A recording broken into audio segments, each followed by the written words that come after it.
അതെ, ഇതേപോലെ ചായക്കറിയൊക്കെ പിടിച്ച് മങ്ങിപ്പോയ ഗ്ലാസ്സുകളൊക്കെ നമുക്ക് നല്ല പുതുപുത്തനാക്കാൻ പറ്റിയ കിടിലൻ ഐഡിയ ആയിട്ടാണ് ഞാനിന്ന് വന്നിരിക്കുന്നത്. അപ്പോൾ ഈ ഗ്ലാസ്സുകളൊക്കെ നല്ല പുതുപുത്തനായി കിട്ടിയിട്ടുണ്ട്. അപ്പോൾ മങ്ങിയ ഗ്ലാസ്സുകളൊക്കെ ഉണ്ടെങ്കിൽ ഈ ഒരു ട്രിക്ക് ഒന്ന് ചെയ്ത് നോക്കൂ. ഗ്ലാസ്സുകളൊക്കെ നല്ല പുത്തൻ ഗ്ലാസ്സാക്കി മാറ്റാൻ പറ്റും. അഴുക്ക് പിടിച്ച് നിറം മങ്ങിയ വെള്ള വസ്ത്രങ്ങളൊക്കെ ഉണ്ടെങ്കിൽ നല്ല തൂവെള്ളയാക്കാൻ പറ്റിയ കിടിലൻ ടിപ്പുണ്ട്. അതേപോലെ തന്നെയാണ് നമ്മുടെ വീട്ടിലുള്ള സിങ്ക്, വാഷ് ബേസിൻ, അതേപോലെ ക്ലോസറ്റൊക്കെ അഴുക്കും മഞ്ഞക്കറയൊക്കെ പിടിച്ചിരിക്കുന്നുണ്ടെങ്കിൽ അതും കൂടി നമുക്ക് നല്ല തൂവെള്ളയാക്കി മാറ്റാൻ പറ്റും. അപ്പോൾ ഇനി നമുക്ക് നേരെ വീഡിയോയിലേക്ക് പോകാം. അപ്പം നോക്കിക്കേ, നമ്മൾ സ്ഥിരമായിട്ട് ഉപയോഗിക്കുന്ന ഗ്ലാസ്സുകളിൽ കറയൊക്കെ പിടിച്ച് ചായക്കറയൊക്കെ പിടിച്ച് ഇതേപോലെ മങ്ങിയ ഒരു നിറമായിരിക്കും. അപ്പോൾ മങ്ങലുള്ള ഗ്ലാസ്സുകളും ഉപയോഗിക്കാതെ വെക്കുമ്പോൾ വരുന്ന പാടുകളൊക്കെ ഉള്ള ഗ്ലാസ് ആണെങ്കിലും നമുക്ക് പെട്ടെന്ന് തന്നെ പുത്തനാക്കി മാറ്റാം. അപ്പോൾ അതിനായിട്ട് നമുക്ക് ആദ്യം തന്നെ ഒരു ലിക്വിഡ് തയ്യാറാക്കാം. ആദ്യം തന്നെ വേണ്ടത് ടൂത്ത് പേസ്റ്റാണ്. അപ്പോൾ വൈറ്റ് കളറിലെ കോൾഗേറ്റിൻ്റെ ടൂത്ത് പേസ്റ്റ് ഉണ്ടെങ്കിൽ കോൾഗേറ്റ് എടുക്കാവുന്നതാണ്. അപ്പോൾ ഞാനിപ്പോൾ എടുത്തത് സെൻസോഡൈനാണ്. എൻ്റെ കയ്യിൽ കോൾഗേറ്റ് ഇല്ലാത്തത് കൊണ്ട് എടുത്തതാണ്. പിന്നെ ഒരു 3/4 സ്പൂണോളം ബേക്കിംഗ് സോഡ ചേർത്ത് കൊടുക്കാം. പിന്നെ വേണ്ടത് നാരങ്ങാനീരാണ്. അപ്പോൾ ഒരു പകുതി നാരങ്ങയുടെ നീര് കൂടി ഞാൻ ചേർത്ത് കൊടുക്കുന്നുണ്ട്.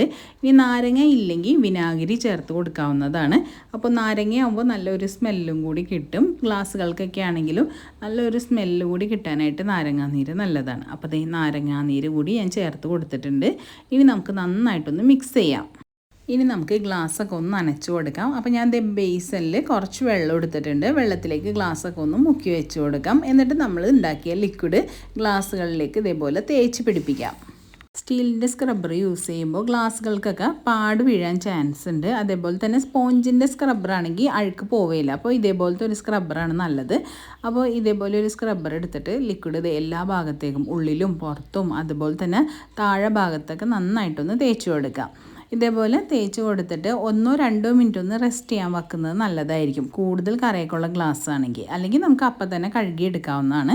അപ്പോൾ ഞാൻ 4 ഗ്ലാസ്സിലേക്കും നന്നായി തന്നെ ലിക്വിഡ് തേച്ച് കൊടുക്കുന്നുണ്ട്. അഴുക്കുള്ള ഭാഗങ്ങളിലൊക്കെ കൂടുതലായിട്ട് തന്നെ ഇതേപോലെ തേച്ച് കൊടുക്കാം. എന്നിട്ട് നമുക്കൊന്ന് ജസ്റ്റ് കഴുകിയെടുക്കുമ്പോൾ തന്നെ ആ വ്യത്യാസം മനസ്സിലാവും. ഈ വെള്ളത്തിൽ ജസ്റ്റ് ഒന്ന് കഴുകിയെടുത്തപ്പോൾ തന്നെ നല്ലൊരു തിളക്കം കിട്ടിയിട്ടുണ്ട്. ഇനി നല്ല വെള്ളത്തിൽ ഒന്നും കൂടി ഒന്ന് കഴുകിയെടുക്കാം. അപ്പോൾ ഗ്ലാസ്സിന് നല്ലൊരു തിളക്കം കിട്ടിയിട്ടുണ്ട്. നല്ല പുതിയ ഗ്ലാസ് പോലെയായി വന്നിട്ടുണ്ട്. അപ്പോൾ ഈ ഒരു രീതിയിൽ ആഴ്ചയിൽ ഒരിക്കലോ അല്ലെങ്കിൽ 2 ആഴ്ച കൂടുമ്പോഴൊക്കെ ചെയ്യണമെങ്കിൽ ഗ്ലാസ്സുകൾ ഒട്ടും തന്നെ കറ പിടിച്ച് പഴകി പോവില്ല. അപ്പോൾ നമുക്കിനി അടുത്ത ടിപ്പ് എന്താണെന്ന് നോക്കാം. വസ്ത്രങ്ങളിലൊക്കെ പറ്റി പിടിച്ചിരിക്കുന്ന കറയും അഴുക്കൊക്കെ കളയാൻ പറ്റിയ നല്ല ഒരു ലിക്വിഡാണ് നമ്മൾ തയ്യാറാക്കിയത്. അപ്പോൾ ഈ വൈറ്റ് ഷർട്ടിൻ്റെ കോളറിൻ്റെ ഭാഗത്തൊക്കെ പറ്റി പിടിച്ചിരിക്കുന്ന അഴുക്കൊക്കെ പെട്ടെന്ന് അലിയിച്ച് കളയാനായിട്ട് ഈ ലിക്വിഡ് ഇതേപോലെ അഴുക്കുള്ള ഭാഗത്തേക്ക് ഇതേപോലെ കുറച്ചൊന്ന് തേച്ച് കൊടുക്കുക.